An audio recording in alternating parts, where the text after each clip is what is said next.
شاء الله brief translation عن التفسير. بسم الله الرحمن الرحيم. قد أفلح المؤمنون. Successful indeed are believers, the believers.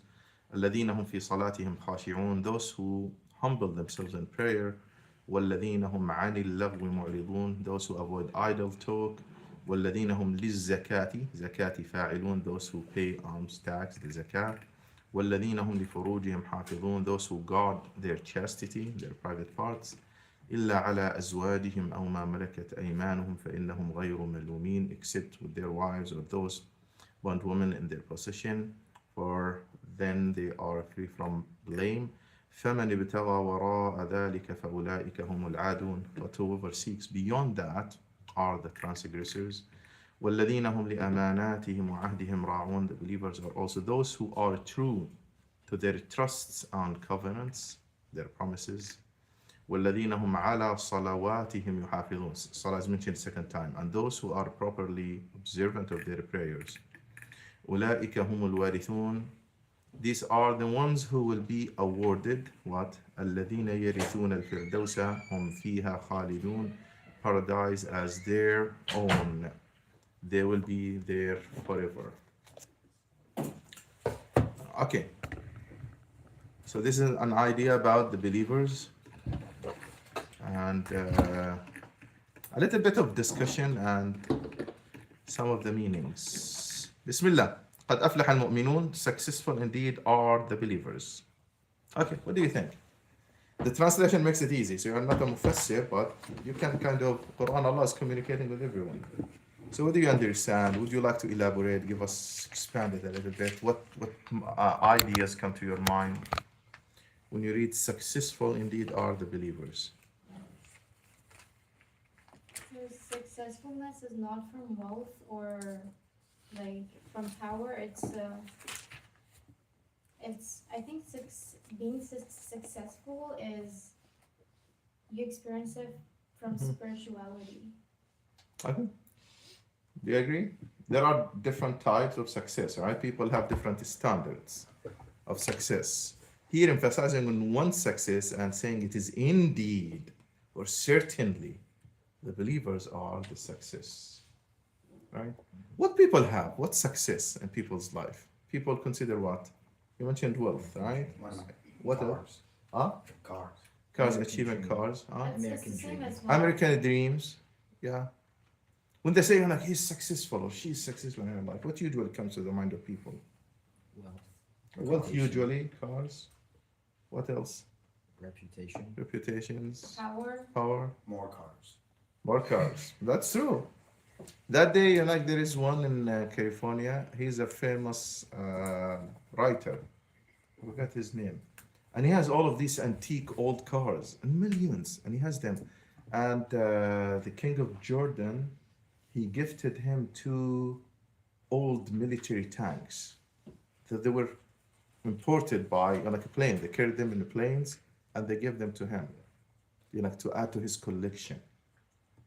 Some of the military old vehicles, tanks that go on wheels, I guess one of them.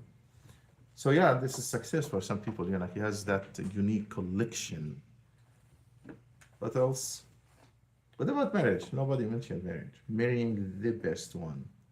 Is that success for some people? Like For men, the best, most beautiful woman. The woman, the most whatever, man. Is that success for some people? I mean, look what happened to like the leader of Amazon. Hmm? She got married and she cut him in half. What? What? Yeah, she cut his wealth in half. Oh, okay. I thought the person. It scared me. Nobody will get married after that. After hearing it. I mean, So, basically, he is his wealth. okay, split his wealth after. Okay, divorce. Okay. Yeah, okay. أعوذ بالله من الشيطان الرجيم. Okay. Oh, so she just grabs the saw and starts sawing. Yeah, this is what. Okay, so success, people have different standards of success, right? But all of these are materialistic, right? Can there be minors for Muslims to be successful? Can be a minor thing for Muslims to be successful? As secondary or minor things, secondary things, right? It will be fine for Muslims to have ambition, to have cars if they want, or to have degrees or marriage or that. Is there anything haram in that, being like trying your best and working hard to get a degree, get a house, get a job? Is there anything haram in it? No. But should be what? First or second? Secondary. And you use it in a good way for the bigger success. The bigger success and the number success in your life is the hereafter success. Because that will last forever, right? You will stay forever. That is your future life until you die. That is the real success. So if somebody wants the real success and wants to retire a good and perfect retirement, not just for 65 to dying like the next year or the year after or something, you are talking about retirements for millions of years, like unlimited number of years, infinity of years. So that is the real success. Okay, so this is very important to have as a standard in your life. I could give a full khutbah about this topic, and you can discuss it in the future with your friends and with your own children, and advise others and advise yourself. Like every time you see yourself like into something, a car or a job or marriage or a degree or something, remember, you're like, hold on. Is this like what I want? You like the purpose of my life? Is this what I want completely? Or there is something beyond that? Okay. Let me ask you this question. How many people who are very successful in their life, in the hereafter, they will not be successful and they'll go to the hellfire? Are there some? Are there some people very successful in this life, but in the hereafter? Why? Because they put their materialistic success first. Okay. So they did not believe in Allah, right? They did not acknowledge Allah. So they were good in this life, but in the hereafter, they will not be successful, right? Okay, on the other hand, flip it over. How many people you think are not successful materialistically in this life, within the standards? In this life, they are not. But in Yawm al-Qiyamah, they will be very successful. Are there some people like that? Yes. Right? Some of the Sahaba that Rasulullah predicted that they will be in Jannah, Julaybi, very poor. And others of the Sahaba, in this life, in the standards, they were nothing.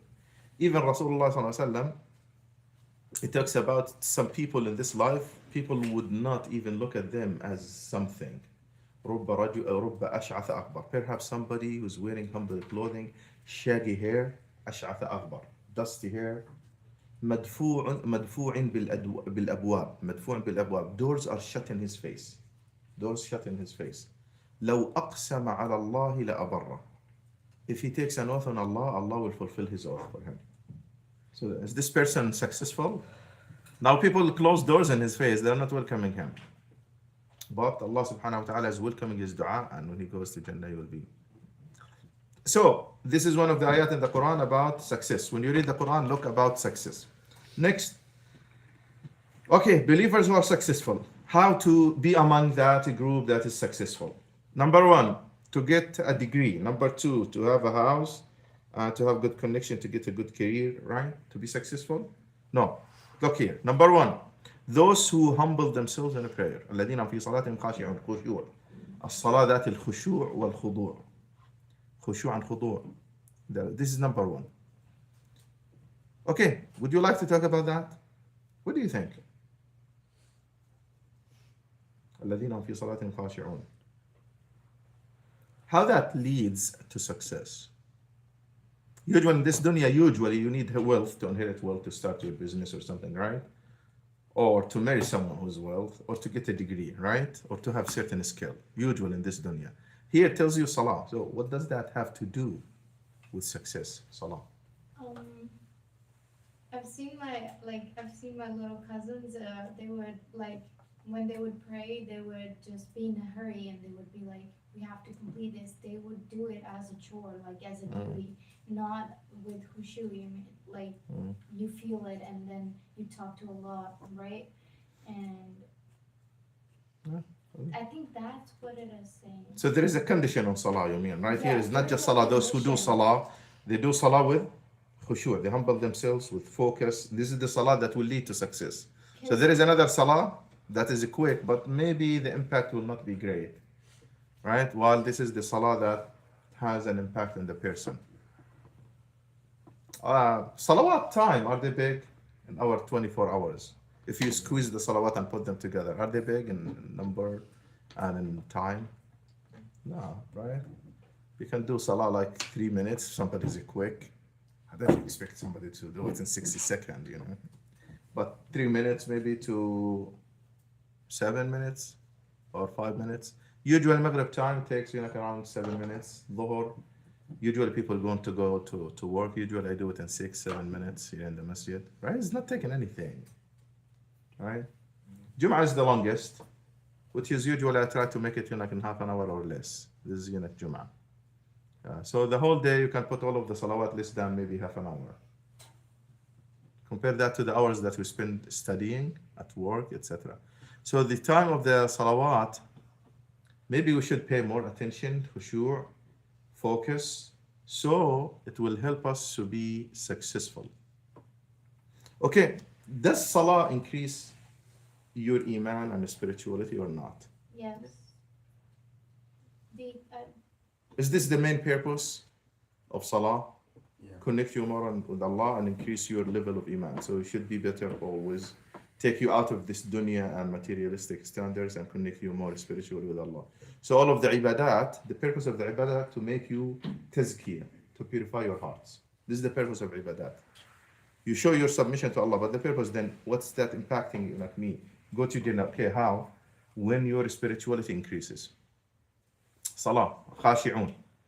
Not thinking about this and that, right? They say there is a joke, but they say this is true. Somebody came to Abu Hanif and he said, I lost my money.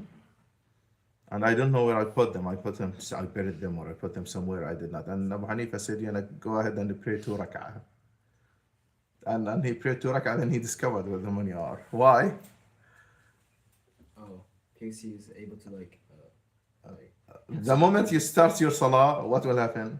Shaitan starts with whispering. He starts reminding you with everything, reminding you with your job, reminding you with this and that. So Abu Hanifa knew that the shaitan will come to you because he was thinking about it. Then the shaitan will trying to destroy his, because shaitan has tactics. And one of them, he tries in the beginning to deter you, not to do it. Now, if you start the ibadah, shaitan tries what? To ruin it for you. So in the beginning, shaitan will tell you, for example, don't wake up for Salat Fajr, or finish your study, or do Salah, you do it later on. Now, if you say, no, a'udhu billah, I have to do it, then he try. After you start, he start to destroy it. Yes. Maybe Allah put barakah in him and made him remember where the money after he. Maybe that's true. It is possible. It is possible.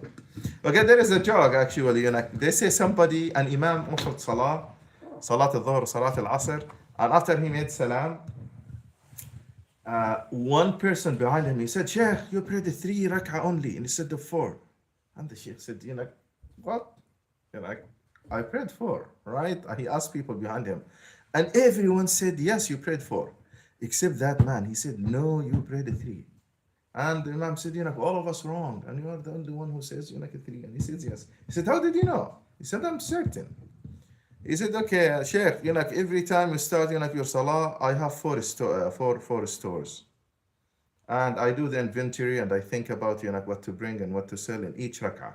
Today I finished, reviewing an inventory of 3 stores and I did not finish the 4th one. There's a joke. So even the one who is awake, he's awake busy with, I know, there's a joke that some people say. There was an old man in our masjid in Jordan, I remember, and he would come to us after Salah. And he says, what did the Imam read in Salat al-Maghrib or Salat al-Isha? In the beginning, what? And simple surahs, Qari'ah, Humaza sometimes, surahs that we know. And we would not pay attention. But because he kept asking us, he raised our awareness, then we became more aware of what the Imam is reading. So awareness of our khushu'. Some of the things that will help us, doing wudu perfectly, slowly, being conscious of ourselves that we are standing before Allah. This salah will help me be better, be successful. And in the salah to do the adhkar properly, move your tongue and lips, and to know the meanings, and to reflect on the ayat when they are recited. Okay, الَّذِينَ هُمْ فِي صَلَاتِهِمْ خَاشِعُونَ. Salah will come again, okay? Salah in the description of the believers. Start here with salah, the first one, and also at the end you see salah coming again. Because salah is very important in our life. وَالَّذِينَ هُمْ عَنِ اللَّغْوِ مُعْرِضُونَ. And those who avoid idle talk. Oh, okay. How can you elaborate on that? What do you think? Idle talk.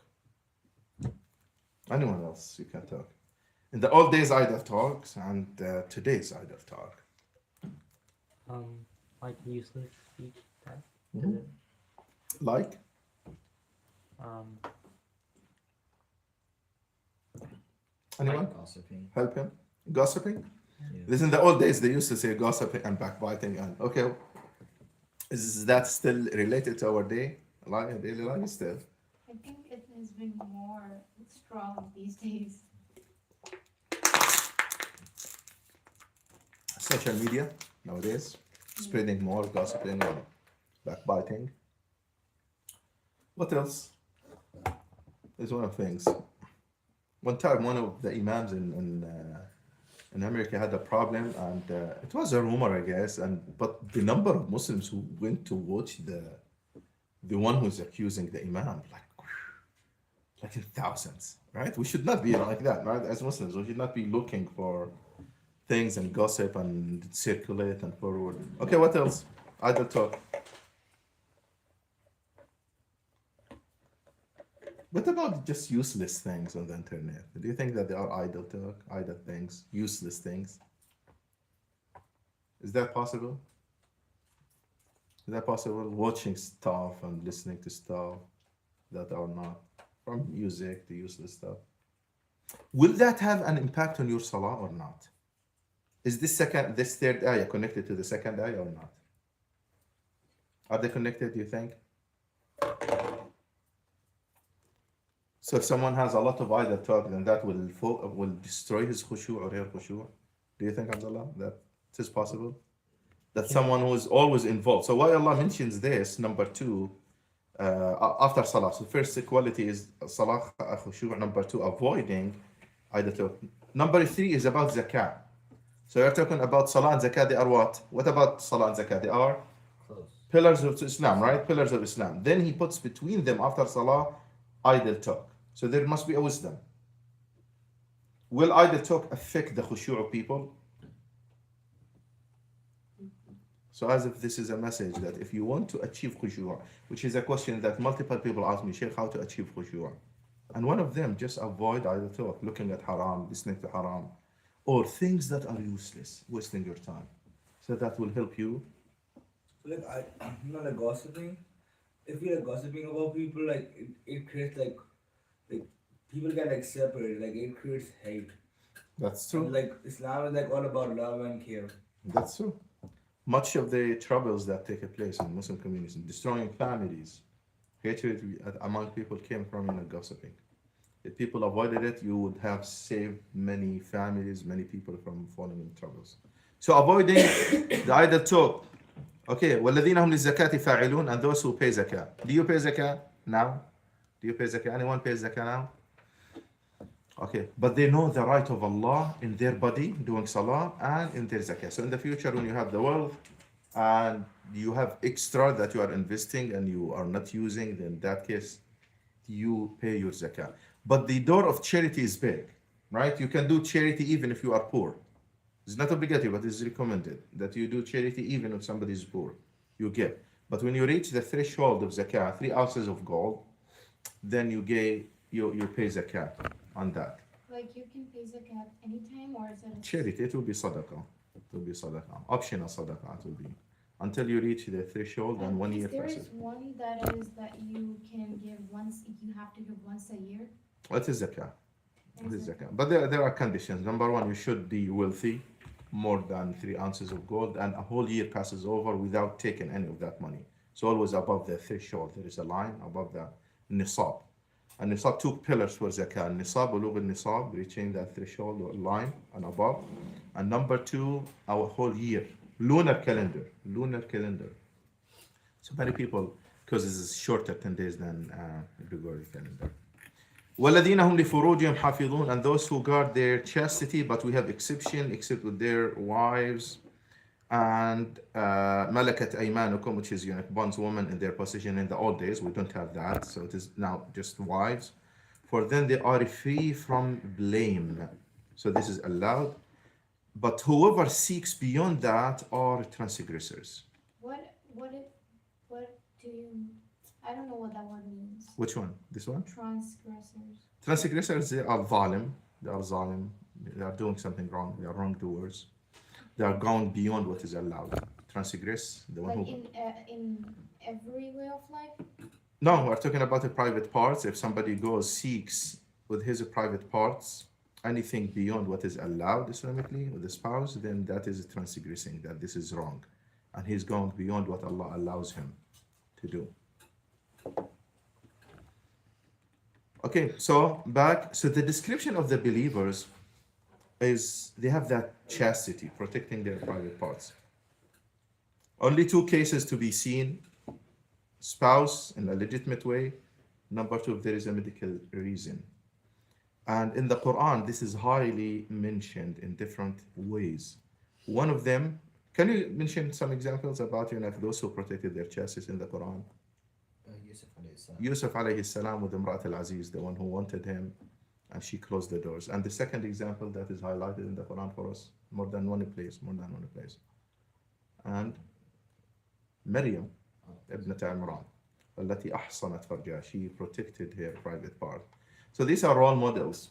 One for men, Yusuf, and one for women, the mother of Isa.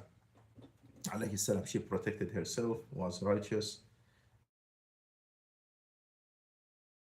a lady of worship and ibadah, and Allah praised her in the Quran. And the hijab is a sign of chastity that she wore it, and all the Christians wore it, and up to now some Christians wore it, nuns and others. When I went to the Mennonites, one time they invited me, I went to the mountains near Harrison. I was the Imam in Fayetteville, I was a student at the university. And Mennonites, they are the original group that the Amish group broke away from them. The Amish up to now, you see them covering more, but they are out of technology so much. They don't want electricity or anything. The original one, the Mennonites, they are a little bit, some of them tolerate some technology, driving cars, but they don't like, to work for governments. They don't like, government jobs. They try to be, construction workers, farmers, etc. So what I noticed when I went there, the older generation ladies, they were covering half of their hair, like that. Second half, like that, something half. The newer generation is shrinking. It was winter camp, kind of just covering very small portion. Subhanallah, how things are changing. I was in California. I studied my master's in California, and I came here to the University of Arkansas to pursue my education. One of the things that shocked me is what they call them sororities. These sororities, when they have these girls, dorms sleeping over. They were wearing very short shorts, exposing their thighs, almost all of them, and hair, and some of the bosom here, and I talked to my mother-in-law. My mother-in-law is a white lady in California. She's not Muslim. And one of the things she said, what did you notice, or is there a difference between the South and California? I told her, California, although it is liberal, but I saw things in Arkansas that I never saw publicly and openly at the University of Arkansas, Fresno State, California State University. I said, girls here are more exposing, their bodies than that. And she said, how shameful. This is my mother-in-law, she says, how shameful. It is her habit when she goes outside. In many cases, she covers her head with, a hat, straw hat or something, She goes sometimes, without covering. But still, she covers her body as old lady, who grew up in America. Although she was open with the liberal movements in 60s, but still there is some modesty.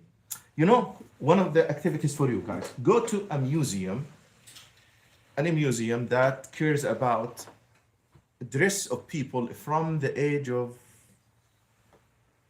Renaissance and beyond and up to this modern time, and look at the traditional Western women, what they are wearing. You'll notice that they used to wear modesty clothing in the old days, 18th centuries and before, and that got shrinking, getting shorter. Like shorter. it's fading away. The modesty, it is a sign of modesty, right? Because their culture, Christian culture, in the past used to be Mary is a chaste woman who protected herself, etc. So things are changing in the culture. And unfortunately, you'll find some Muslim sisters, even some men, who are influenced by that without feeling it. Without feeling it. That modesty is being lost. And you come to this age when you have gay and LGBT, right? All of that is coming with the openness and less, modesty that used to be in the old days. In the time of Shakespeare, I studied, Shakespeare's, my major was English. A bastard, someone who is born out of marriage, was looked down at in old English culture, Western culture. He would not get inheritance. He would not be a legitimate child because he came out of marriage life, out of wedlock. Now, if you take what was shameful and people used to suffer from, and nowadays in this culture, like if you take the percentage of Americans who are born out of wedlock before marriage, is very high, right? 1/4, 1/3, Allah knows how much. So there are a lot of changes in your culture that people don't pay attention to, and it became normalized.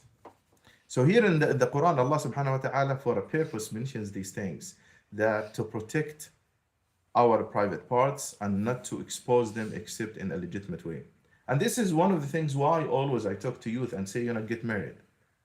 And they start thinking about, house and financial, and what about protecting your chastity? Is not that an Islamic goal? And instead of doing something in haram with the hand or tool or whatever Allah knows, or haram, intercourse, or to do something to fulfill the desire in a legitimate way. And this is the advice of Rasulullah. Oh, young men, if one of you can get married, let him do it. من استطاع منكم الباءة فليتزوج. يا معشر الشباب من استطاع منكم الباءة فليتزوج. باءة means ability to get married. فإنه أحصن للفرج وأغض للبصر, because it will help a person protect the chest of the person and lower the gaze. So there is something beyond the house, and I can afford it, I cannot. I tell you, usually youth, I say you should not be a very rich person and have a mansion. What is the minimum for financial to get married? What is the minimum Islamically? If a man of you guys can get married and spend on himself and his wife, get married. You are not required to be very wealthy. If you can rent a house, a small apartment, and you have a work for this month, and this month, it seems that it's good. Get married, because you can spend on yourself and your wife, and let the future be in the hand of Allah. Continue to work, continue your education, continue to plan, but you should not own a house and a car and have a job and have whatever thousands in the bank then to get married. No, Islamically, when you have the minimum, go ahead. Okay, girls, if someone comes to you, doesn't have the ability now to spend on himself and spend on you, you have the right to reject him Islamically, because he cannot afford it. Now, he's idle, he doesn't have a job, jobless person, unemployed. Oh, I want to get married. Tell him, I'm sorry, you cannot. But you should not be waiting for someone to be very, very, very, very rich. If he can now support you and support himself and can offer you a decent life, then Islamically, and has Islamic character, good Islam faith and good character, then you should accept him. You should accept. So don't wait for somebody. Does that mean anyone who comes? No, I can reject. If somebody comes, asking for my daughter's, hands, they are, young daughters now, but in the future, he doesn't have a job. He cannot spend on himself. I say, I'm sorry, I cannot. But he says, I am a teacher. Alhamdulillah, I started my job. I have a job. I can rent, 1 bedroom. I can spend on myself and my wife. And if he has the good iman and akhlaq and character and all of that, then he should be, accepted. Okay? So you should not be waiting, and think about protecting the chastity more than becoming money and etc. So if you want to be among the category of successful, these are the characteristics. إلا على أزواجهم. Okay, if someone intends something beyond that, they are a transgressor.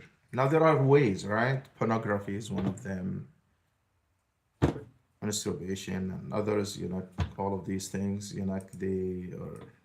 there's this other stuff also, anyhow. Allah knows what they are going to bring with artificial intelligence. All of that is haram and forbidden. Find the legitimate way. You know that there is a danger in America now. The number of students who are going to universities this year is 100,000 less than last year. And after 3 years, it will be 1 million less than previous years. You know that? The number of students who go to colleges in America is dropping because of the birth rate is declining. Without immigrations, without finding a solution, America will be an old continent like Europe now. In Germany, they have lack of workforce, that should go. Every year they need 1.5 millions. They are short in 1 millions. They don't have army now in Germany. They want army, and they don't have enough people, except accepting Muslims, which is German citizens. Conservatives say no, don't give guns and those Muslims. Others they say come on, what do you want to do? You don't want to have an army to protect our land, and those have citizenship. So there is a debate between them, and this is something that Muslim community has to pay attention to. It. Yeah. You don't want it. Is not life is not about the pleasure only, and you have other purposes. Establishing a family, children who remember Allah. You get the credit of every child you have. Increasing the number of Muslims. Rasulullah will be proud on Yawm al-Qiyamah. This is why Allah created Adam and Eve and put us on this earth. So not to forget the original purpose because of materialistic things. Okay. Again, Salah. وَالَّذِينَ هُمْ عَلَى صَلَاتِهِمْ يُحَافِظُونَ. And those who are properly observant of their prayers. Notice that it starts with Salah and ends with Salah. أُولَٰئِكَ هُمُ الْوَارِثُونَ. They are who will be awarded. What is the reward? Jannah. Paradise as their own. They will take paradise. They will be there forever. That will be nice retirement. Usually when people retire in these days, what will happen? They have a lot of sickness and their bodies are aching and tired, right? Really, you have a short period of time of retirement before you start falling apart, the person. But in Jannah, you will be very wealthy, very healthy to go to Jannah. And you will always be 33. Yes, you don't age in Jannah. You will be the youngest, You will always be 33. the most handsome, the most beautiful, the wealthiest, etc. So you are not going to suffer of the retirements of this life that you work hard and have. Okay, let me tell you something. We are young, very young, or mid-age like me, or senior. These are humans in general, categories. We have the blessings of health and wealth and time. You have time. Always you'll be missing one. Wealth, health, time.